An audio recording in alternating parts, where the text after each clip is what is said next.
aba bari hepfo muri sare bashaka kuzamuka. No ubwo se habi ya kare urumva nakubwira iki? Vivase navuga Vivase ijambere adufata ugapinga wasanga ari gukoresha drone. Urabeye tubazamu mwere bavandimwe hari ikintu muvuze hariya nanjye ndi kureba ariko niba indirimbo muvuga ko The Ben yayiteguriye umugore we mukaba bayikuyeho icyambere turi bugendereho ni kimwe yayiteguriye umugore we kugira ngo bayikureho gute icyo nicyo kibazo ntabwo yayiteguriye umugore kuko yarayiteruye kireka niba yarateruye ikindi gihangano cy'undi muntu aho rwose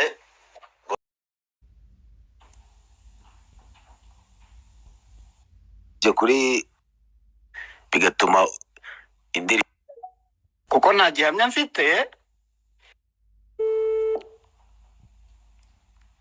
yabamagara abantu bakatira ubwoba se yabamagara wabibonye hana makuru baba yafite bose reka nze reka nibyo sheri nibyo bayikuyeho bayimanuyeho ariko rero ni mucuma wumiwe mvangi nume wanukuri kw'Imana nzi ko kari akarimbo uranyumva ko indirimbo ya The Ben yavanyweho wabahara amakuru yifiteho indirimbo ya Ben yakuweho nayiriho nyine kuba yakuweho ariko kubera iyihe mpamvu nturi umunyamakuru se mwana ndabibonye ngerageza guhamagara Ben ni yanyitaba ariko bavuga ko indirimbo ya liste ifite copyright cyangwa ari indirimbo yabo bayishushubo reka nze ngoye mu kanya baratanga itanu details zazo byose. Thank you. Of course.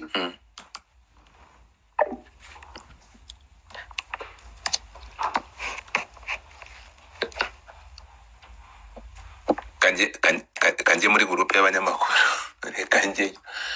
reka ndori ndapfuye hana amakuru baba bayafite bose reka mbaha amakuru bantu banje cyo ntazabima n'amakuru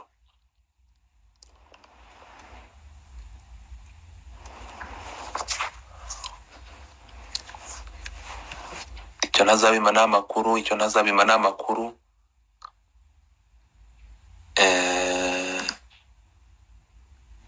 uyu musezi ntabwo ari kunyita kandi kuri ari online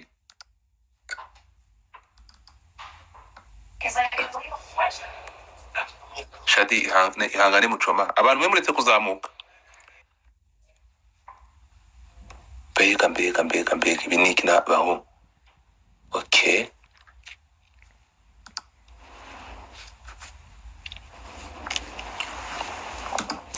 guy fata ijambo Gayusi Gaga kuko impamvu tuba tubirwanya kuko njyewe nakoze ikintu cyitwa marketing n'abantu nyine kugira ngo ubwo reka twe utaniye n'andi masare yaba ari ahantu hari hose ariko Nyungwe is a landmark icyo cyo kiri reconnaissable ku isi yose nicyo nashaka kuvuga kangusubize mbere yuko abandi bavuga reka mwibuze ko ibyo ngibyo bikorwa ibyo nuvuga ngo urukutuzanira sitati wari utubajije ngo sitati ya The Ben ni iyi aho nta hantu bihuriye na gato nuvuga ngo udutwaye inyuma mu bihe The Ben ni umunyamerika urukumva The Ben ni umunyamerika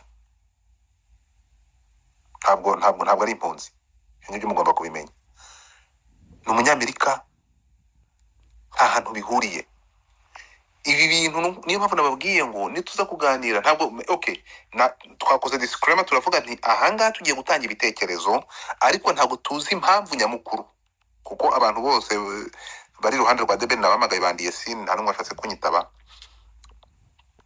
ngo nyine babonye bitari ngo gutanga amakuru ariko The Ben ibyo ngibyo iyo nuvuga ngo izo information utanze nta hantu zihuriye ibyo ngibyo byari kuzaba kuri The Ben akiri impunzi agishaka ibyangombwa, ariko umuntu wamaze kubona nationality nta hantu bihuriye. So The Ben nta iyo kesa nta hantu yahurira nayo. Godfather urakoze rwose gusubiza ya kuko the guy The Ben afite no ngewe ya ale wabanyunganira ariko tatu rwose icyo ndi kuvuga ndashaka kubwira Pascal nukuri icyo kintu ni kinyoma, kandi ni nayo mpamvu abahawe byinshi basabwa byinshi. Uri kubyumva rwose Pascal? nta hantu bihuriye rwose. Ngewe ibintu nakubwiye, hari amakosa ya The Ben ya management, of course ngewe nshobora kuba navuga. Uri kubyumva? Ariko hari n'ibindi bintu rwose, mugani wawe, hari ibibazo witera n'ibindi utitera rwose. Ubundi reka nkubwire, hari abantu bashatse kwamamaza The Ben, ariko ntabwo bashaka ko baza kureba ubwanwa bwe bareba n'ukuntu yogoshe. So ubundi ntabwo ugomba kugira aho ngaho. Umuntu uriya uramwamamaza akamenyekana, ariko ntabwo ushaka kugira ngo urebe ukuntu no agenda, ukuntu yogosha, ukuntu akora n'ibyo byose. Kuko umuntu w'umugabo, cyangwa ndi kuvuga umuntu nk'umuntu, arakosa buri munsi. Akazi kiwe ni ukumuprotectinga. So ikindi kintu kiba, iyo uri muri team nyine, ngende kukubwira rwose, bishobora no kuba na campaign uri kwamamaza umuntu. Ntabwo ushaka ko abantu baza kuvuga ngo bafata indaro bindi bavuga ngo ndi gutera imetero ku muntu. Oya, ndaza kuguhereza umuntu umwe. Uzi umuntu witwa Riderman? Yego ndamubona. Riderman has always managed, uri kubyumva, guhora avugwa ariko nta muntu utera imetero nk'uko abantu bavuga ngo bamurebemo imbere ngo barebe ukuntu ameze. Uri kubyumva? Kandi ndashaka no kubwira abantu, nta n'umuntu ushaka kumenya kuri Riderman ukuntu imbere ameze. Uri kubyumva? Okay, reka tugaruke ku murongo are ukuntu umuntu ateye. Uri kubyumva? Ukuntu umuntu ateye. Oya, ndashaka icyo ndi kuvuga, ntabwo ndi kuvuga ngo Riderman ni umuntu. Oya, ndi kuvuga marketing yiwe akamara kuva 2008 n'ibiki byose. Uri kubyumva? The guy nta kintu na kimwe ushobora kubavuga ko yakoze. He's a clean as a whistle. Uri kubyumva? Uri kubyumva icyo ndi kuvuga? Urakoze. Sinzi kuvuga reka cyumva, ariko reka nkubwire ngo tugaruke ku ndirimbo ufite ukuntu uyu munsi mirongo tujye utangira 2024. Ikintu ndi kuvuga rwose, twagize abantu b'abanyamakuru hangaha. Iyo abantu babaye abanyamakuru, buriya iyo wahawe byinshi ubazwa byinshi. Rero ikintu turi kuvuga, wowe uricara hangaha ugatangira kubwira abantu, reka nkubwire no, let me tobo abaza, ukicara hangaha ukavuga ngo ngo abantu ngo nukubera ko bishobora kuba biri ngo related nuko ngo ataturuka ngo ari muri Amerika, ngo kandi umuntu agomba kwihisha. Kandi uri umuntu nukuvuga ngo uri muri mu kintu cyitwa haryo byita ngo ni itangazamakuru, ugomba kwigisha, entertaining of course, ariko ugomba no kwigisha abantu. Ukaba utazi n'ibintu byabaye, inshuti yanjye, ukaza no. The Ben is everything, is ariko there's one thing. The Ben is a crystal clear guy. Uri kubyumva? Afite amakosa yiwe, class, n'umuntu wakinnye umupira. Uri kubyumva? Afite ubumeka bwiwe. Uri kubyumva? Ariko man, like talent niho ikugeza. Uri kubyumva? Talent ikugeza ahantu, talent ikugeza ahantu ushobora kwitwara neza man, we abantu benshi batanabyemera. Uri kubyumva? So ngewe even ikindi kintu cya mbere nshaka no gufurangirizaho rwose Godfather, nimba utanakunda The Ben, just be fair to the kid man. Umwana akundana nawe. Uri kubyumva? The chick never did anything usibye gukunda The Ben. Ntabwo yigeze asaba yuko baza bamukubite zino ntoshi mbona zimunyura ku muhanda. Uri kubyumva?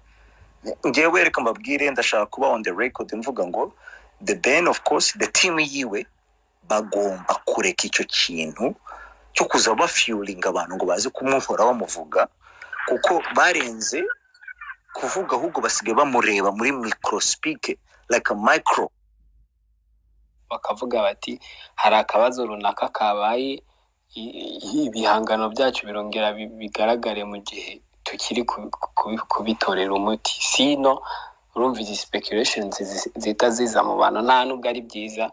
I don't think ko nk'umuntu ukunda The Ben cyangwa nk'umufamiliye wa The Ben yumva bari kuvuga like batanga speculations zitarizo byamushimira.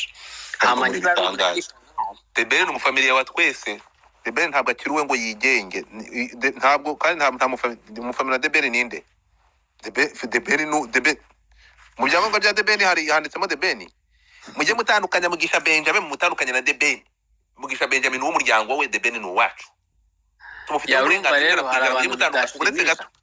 Mujye mutandukanya ibintu. The Ben ni uwacu, nitwe famiye ye. Hanyuma Mugisha Benjamin ni uwabavukana nabo, niyo mpamvu mu byangombwa byo kumurenge ejo bundi bagiye bakandika basinya buriya ntago Pamela ashingiranywe na The Ben.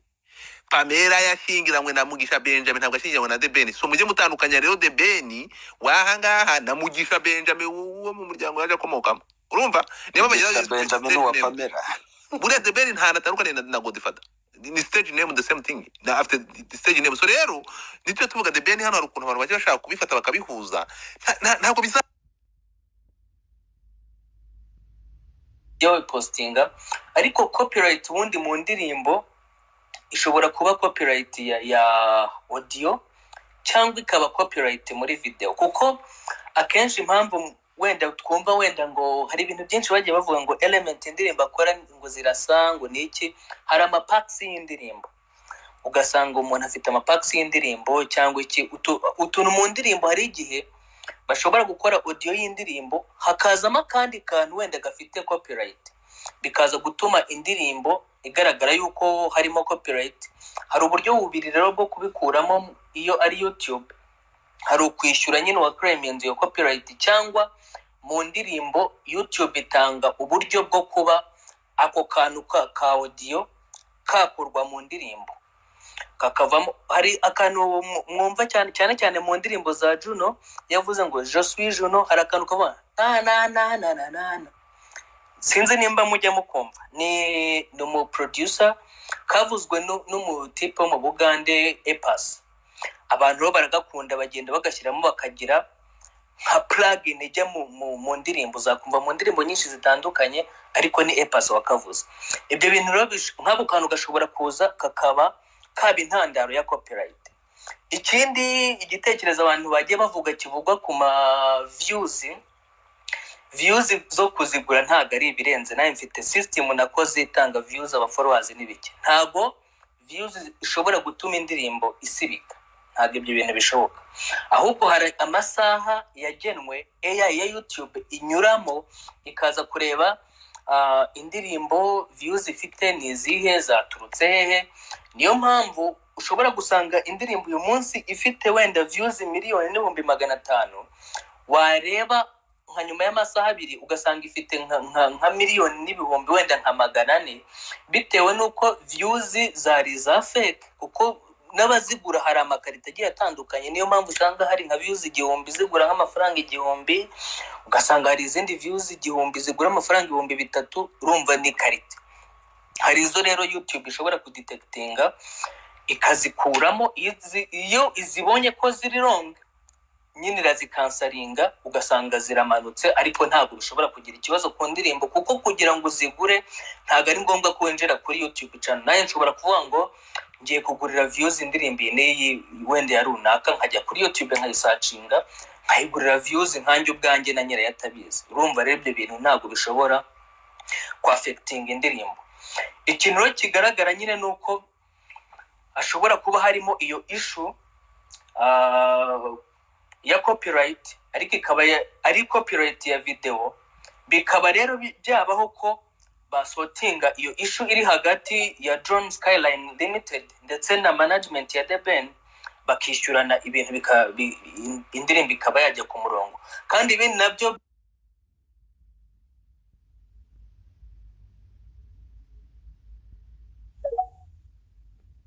anatandika maze benkuyeho ibindi maze kiriho Godfather mu murebe. Ariko nyuma y'ibyo byose reka maze wa mugani wawe umva barire wumva indirimbo wa mugabo. Ariko nta kintu kibabaje kuko turayijoro turuva ku ndirimbo undi ari kuryoherwa n'igitaramo cyo kwa Israel Mbonye, ariko abafana twagorwa. ibi bintu ni igitangaza.